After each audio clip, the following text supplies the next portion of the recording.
يا ساعة الفضاء الرحيم الفسيح فبالله كم السلام علیکم، میرا نام عبدالرحیم، مختلف حدیث کی کتابوں سے مختلف ٹاپکس سے ویڈیوز بنا رہا ہوں۔ تو امام ابو یعلا موصلی کی جو مجموعہ حدیث ہیں ان سے کچھ حدیثیں اعوذ باللہ من الشیطان الرجیم، بسم اللہ الرحمن الرحیم۔ حدیث نمبر 5267، حضرت عبداللہ رضی اللہ تعالیٰ عنہ فرماتے ہیں کہ حضور صلی اللہ علیہ وسلم نے فرمایا، جس کے دل میں رائی کے برابر بھی تکبر ہوگا وہ جنت میں داخل نہیں ہوگا۔ ایک اور حدیث ہے 5268،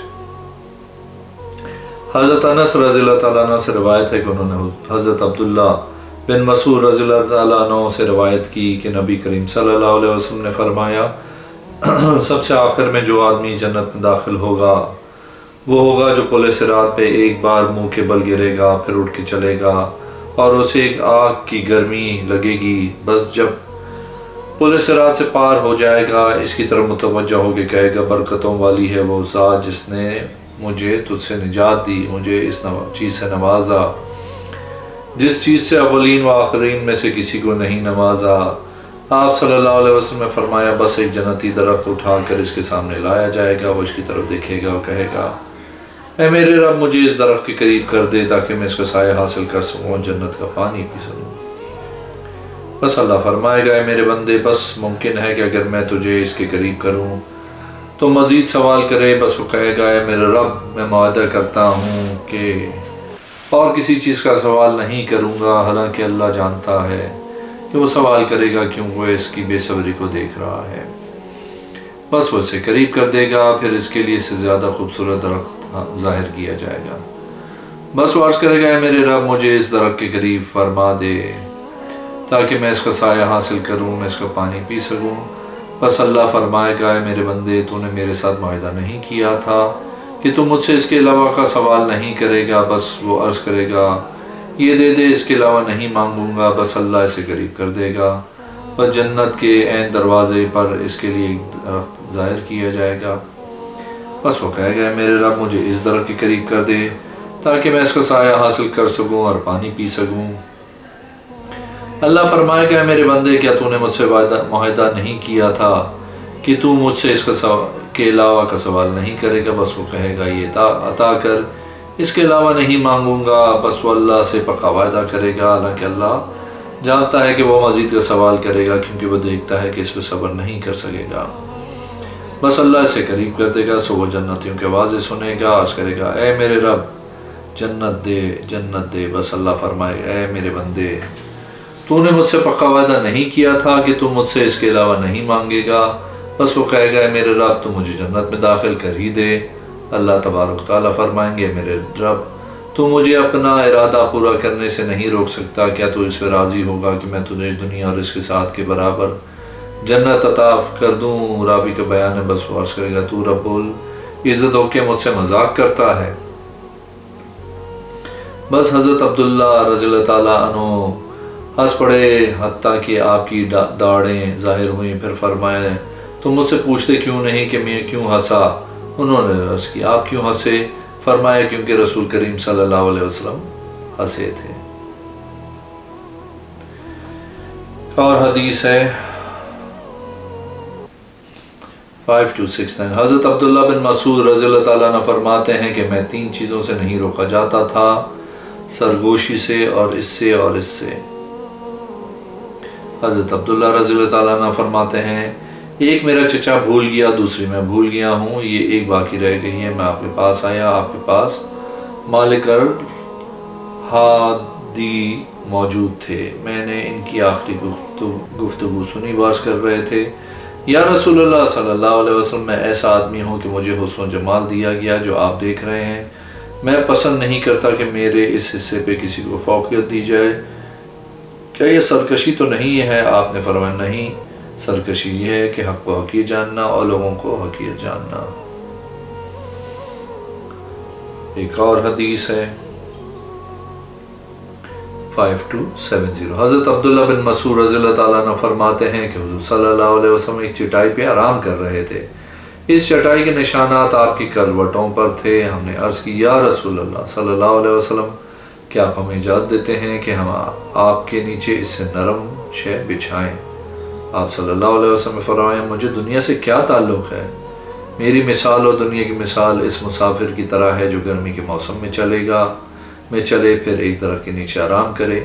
پھر اس کو چھوڑ دے۔ ایک اور حدیث ہے 5271، حضرت عبداللہ رضی اللہ تعالیٰ عنہ فرماتے ہیں کہ حضور صلی اللہ علیہ وسلم نے فرمایا ہمیں مشرکین نے نماز عصر سے روک کے رکھا، سورج کے غروب ہونے تک اللہ عز و جل ان کے پیٹوں اور قبروں کو آگ سے بھر دے۔ ایک اور حدیث ہے 5273، حضرت عبداللہ بن مسعود رضی اللہ تعالیٰ عنہ فرماتے ہیں کہ جس رات حضور صلی اللہ علیہ وسلم کو معراج کی سیر کروائی گئی، آپ صلی اللہ علیہ وسلم کی ملاقات حضرت ابراہیم و موسیٰ و عیسیٰ علیہ السلام سے ہوئی۔ ان کا آپس میں قیامت کے متعلق مذاکرہ ہوا کہ وہ کب آئے گی۔ ابراہیم علیہ السلام نے ابتدا کی گئی، انہوں نے اس سے پوچھا، آپ علیہ السلام کے پاس اس کا علم نہیں تھا۔ حضرت موسیٰ علیہ السلام سے اس کے متعلق پوچھا، آپ علیہ السلام کے پاس بھی اس کا علم نہیں تھا۔ یہ بات حضرت عیسیٰ علیہ السلام تک گئی۔ آپ علیہ السلام نے فرمایا اللہ نے مجھ سے وعدہ لیا تھا اس کو چھپانے کا، میں اس کو چھپاتا ہوں، اس کو صرف اللہ ہی جانتا ہے۔ آپ علیہ السلام نے دجال کے نکلنے کا ذکر کیا، فرمایا میں اتروں گا، اس کو قتل میں کروں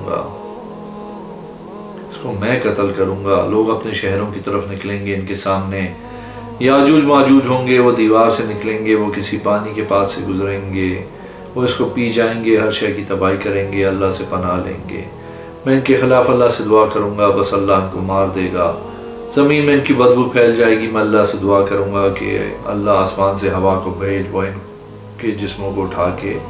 ان کو سمندر میں پھینک دیں گے۔ ایک اور حدیث ہے 5275، حضرت عبداللہ بن مسعود رضی اللہ تعالیٰ عنہ فرماتے ہیں کہ رسول اللہ صلی اللہ علیہ وسلم نے فرمایا اللہ خوش رکھے اس کو جو ہماری حدیث سنے، اس کو یاد کرے، اس کو آگے پہنچائے، کیونکہ بسا اوقات سننے والا پہنچانے والے سے زیادہ یاد رکھتا ہے۔ ایک اور حدیث ہے 5276، حضرت عبداللہ بن مسعود رضی اللہ تعالیٰ عنہ فرماتے ہیں کہ حضور صلی اللہ علیہ وسلم نے فرمایا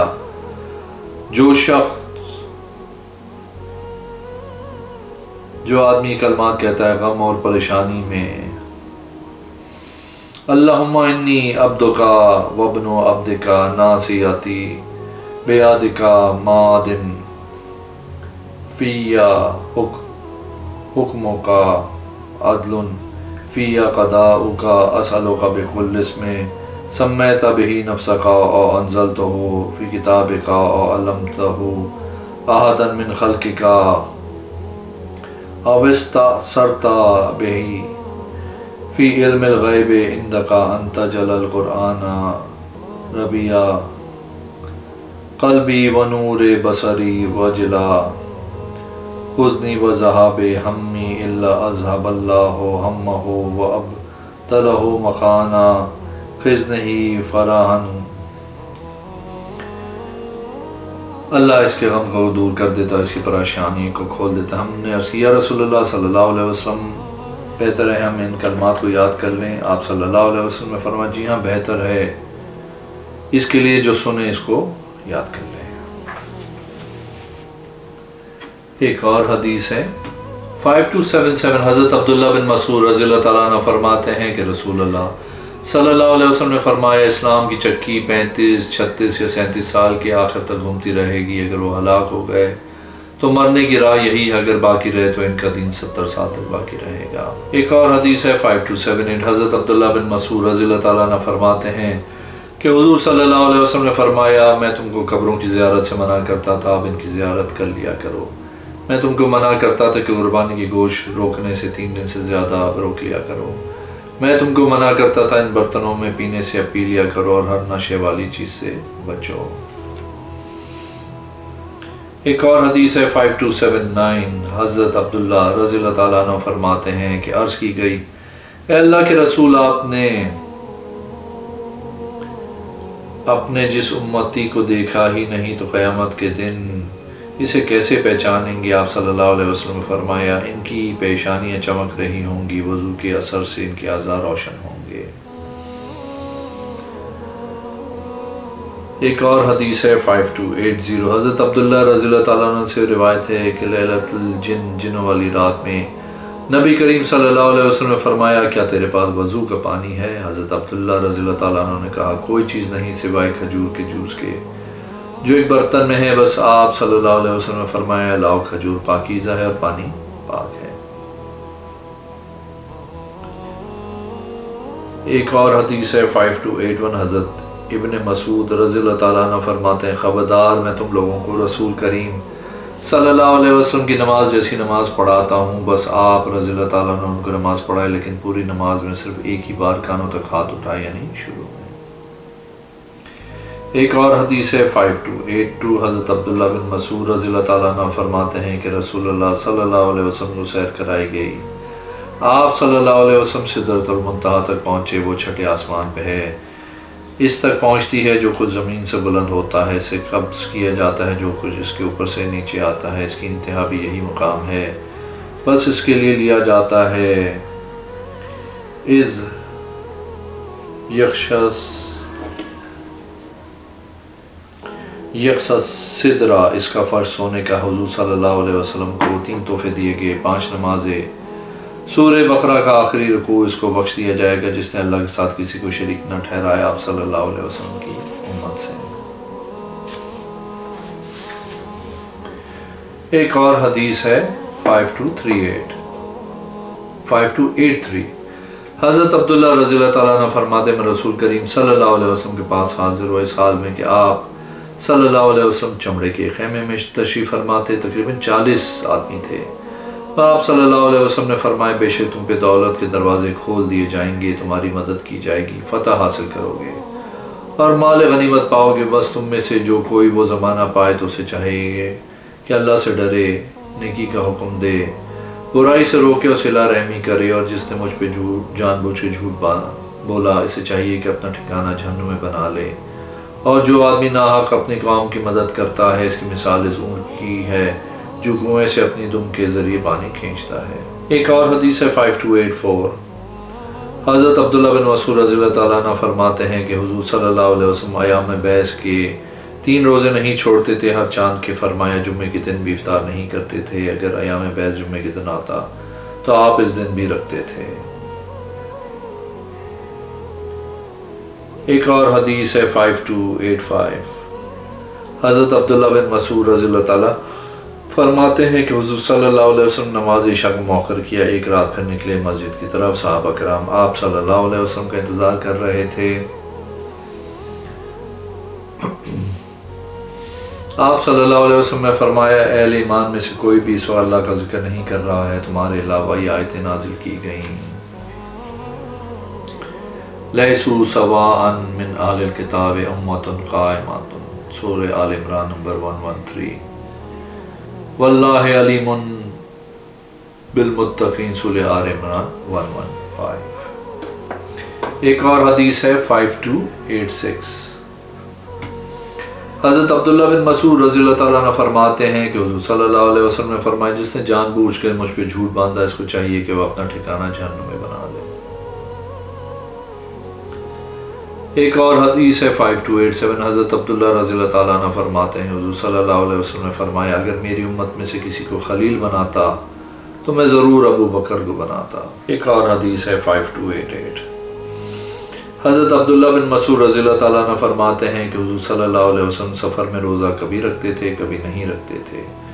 2 فرضوں کو نہیں چھوڑتے تھے اور فرضوں پہ اضافہ نہیں فرماتے تھے۔ ایک اور حدیث ہے 5289، حضرت عبداللہ بن مسعود رضی اللہ تعالیٰ عنہ فرماتے ہیں حضور صلی اللہ علیہ وسلم کے لیے مسواک لینے کے لیے عدان درخت پر چڑھا، ہوا چل رہی تھی، اس کے ساتھ میری پنڈلی ننگی ہو گئی، صحابہ کرام ہنس پڑے۔ حضور صلی اللہ علیہ وسلم نے فرمایا تم کو کس نے ہنسایا؟ عرض کی انہوں نے پتلی پنڈلی ہے۔ آپ صلی اللہ علیہ وسلم نے فرمایا اس ذات کی قسم جس کے قبضہ قدرت میں میری جان ہے، میزان میں ان کی دونوں پنڈلیوں کا وزن بہت پہاڑ سے بھی زیادہ ہے۔ ایک اور حدیث ہے 5290، حضرت عبداللہ بن مسعود رضی اللہ تعالیٰ عنہ فرماتے ہیں کہ میں غلام تھا، عقبہ بن ابی مسبت کی بکریوں کو چراتا تھا، حضور صلی اللہ علیہ وسلم تشریف لائے، آپ صلی اللہ علیہ وسلم کے ساتھ حضرت ابو بکر رضی اللہ تعالیٰ عنہ بھی تھے، آپ صلی اللہ علیہ وسلم نے فرمایا اے غلام کیا تیرے پاس دودھ ہے؟ میں نے عرض کی جی ہاں لیکن میں امین ہوں، آپ دونوں کو پلاؤں گا نہیں۔ آپ صلی اللہ علیہ وسلم نے فرمایا میرے پاس وہ بکری لاؤ جو دودھ دینے والی نہ ہو، میں اسے لے آیا۔ حضور صلی اللہ علیہ وسلم نے اس کی نگوں کو ڈھنگا لگایا، پھر اس کی کھیری کو چھونے لگے اور دعا کی یہاں تک کہ دودھ اتر آیا۔ حضرت ابو بکر صدیق رضی اللہ تعالیٰ عنہ ایک پتھر کا برتن لے آئے، اس میں دودھ دوہا، پھر آپ صلی اللہ علیہ وسلم نے حضرت ابو بکر سے کہا تم پیو۔ حضرت ابو بکر صدیق رضی اللہ تعالیٰ عنہ نے پیا، پھر اس کے بعد حضور صلی اللہ علیہ وسلم نے نوش فرمایا، پھر نکیری کو فرمایا سکڑ جا، وہ سکڑ گئی جس طرح پہلے تھی۔ اگر آپ نے میرے چینل کو اب تک سبسکرائب نہیں کیا تو پلیز کیجیے، اس ویڈیو کو لائک کیجیے۔ آئندہ انشاءاللہ میں حاضر ہوں۔